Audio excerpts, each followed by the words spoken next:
సంవత్సరం అంతా నిల్వ ఉండాలంటే ఎన్ని జాగ్రత్తలు తీసుకోవాలంటే చాలా అలసిపోతామండి. 2, 3 రోజుల నుంచి అయితే ఈ ప్రాసెస్ అయితే మొదలవుతుంది. జాడీలన్నీ శుభ్రంగా ముందు నుంచి ఉన్న జాడీలని మొత్తం అంతా క్లీన్ చేసుకుని బాగా ఎండబెట్టేసుకుని ఇవన్నీ ప్రాసెస్ చేయడం అనేది చాలా అలసిపోతారు.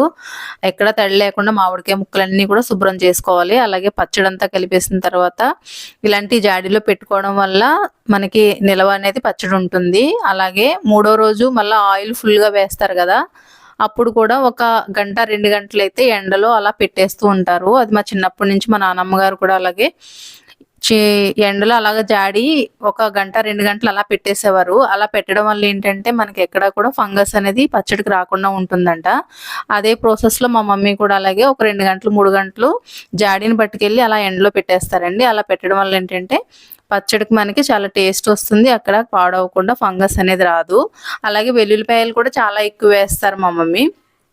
ఈ వెల్లుల్లిపాయలు వేసుకోవడం వల్ల ఏంటంటే మంచి ఫ్లేవర్ వస్తుంది, అలాగే హెల్త్ కూడా మంచిది. కాబట్టి స్పెషల్గా అయితే ఈ పచ్చడికి, ఆవకాయ పచ్చడికి వేరేగా ఉంటాయి వెల్లుల్లిపాయలు. అవైతే ఎప్పుడు తీసుకొస్తారో పెద్దగా ఉంటాయి. అవి మనం కొంచెం ముచ్చుకులు కట్ చేసుకుని వేసుకోవడం వల్ల ఏంటంటే అందులో ఆయిల్ అనేది వెళ్ళి వెల్లుల్లిపాయలు పచ్చడితో పాటు ఆవకాయతో పాటు ఈ వెల్లుల్లిపాయలు అనేవి కూడా ఊరి చాలా బాగుంటాయి.